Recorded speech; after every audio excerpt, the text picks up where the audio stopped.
Hey, Rebel Cry here. I'm doing this little tutorial to show you what my farm account looks like. I started doing these videos and mentioned a couple times that I'm showing you my farm account. I had people ask, what is a farm account? Well, as you begin to get larger, you're going to find out very quickly that you're not going to be able to keep up with the amount of resources needed to grow.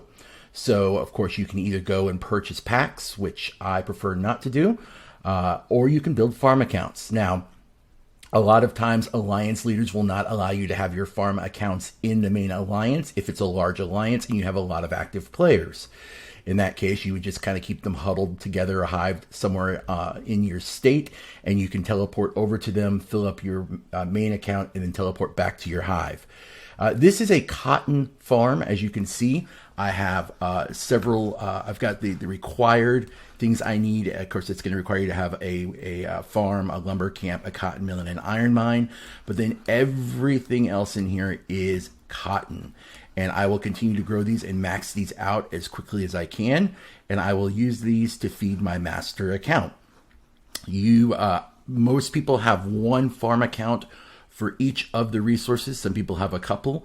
When you're new, it's not as big of a worry, but once you start getting your fort up into level 18 plus, you're going to see a farm account comes in handy very, very quickly. The other thing I do with my farm accounts is I make sure that I have plenty of houses built. Houses create greenbacks. So greenbacks are going to become critical once you go from 19, 20, and 21 fort sizes, and 22 for that matter. You're going to need a ton of greenbacks. And so houses produce greenbacks. So I use those spots up here for those greenbacks. One thing that I'm very, very cautious of, because I only have a handful of farms in this farm account, literal farms to produce food, I do not grow all of my troops in this account. My barracks stay relatively empty and idle.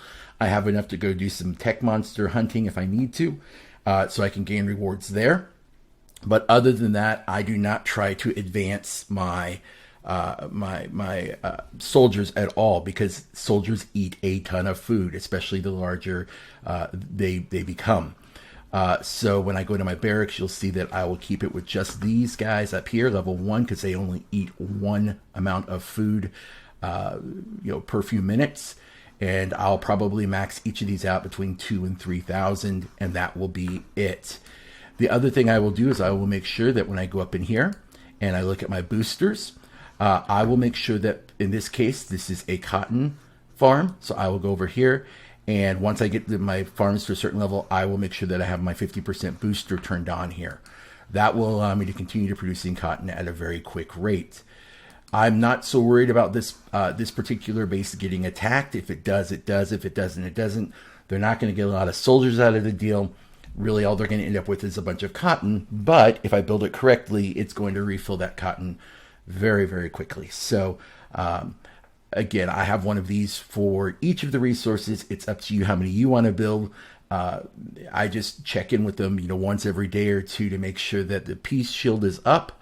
And of course, when I need to do a resource dump over to my main account, I will do so. Don't forget, if you are going to do a resource dump, you do need to have your supply depot. The larger your supply depot, the more resources you can send to your other account. If you have a supply depot that's 2 or 3, you're going to be sitting there all day moving supply. Most of my supply depots, I try to get up to 15 plus as quickly as possible. That way I'm sending, I believe it's 399,000 or 499,000 units every time I send. Hope that was helpful. Don't forget to subscribe up top. Send me a thumbs up down below if this was helpful to you. And don't forget, you can ask any questions down below, and I will do my best to try to create a video for those.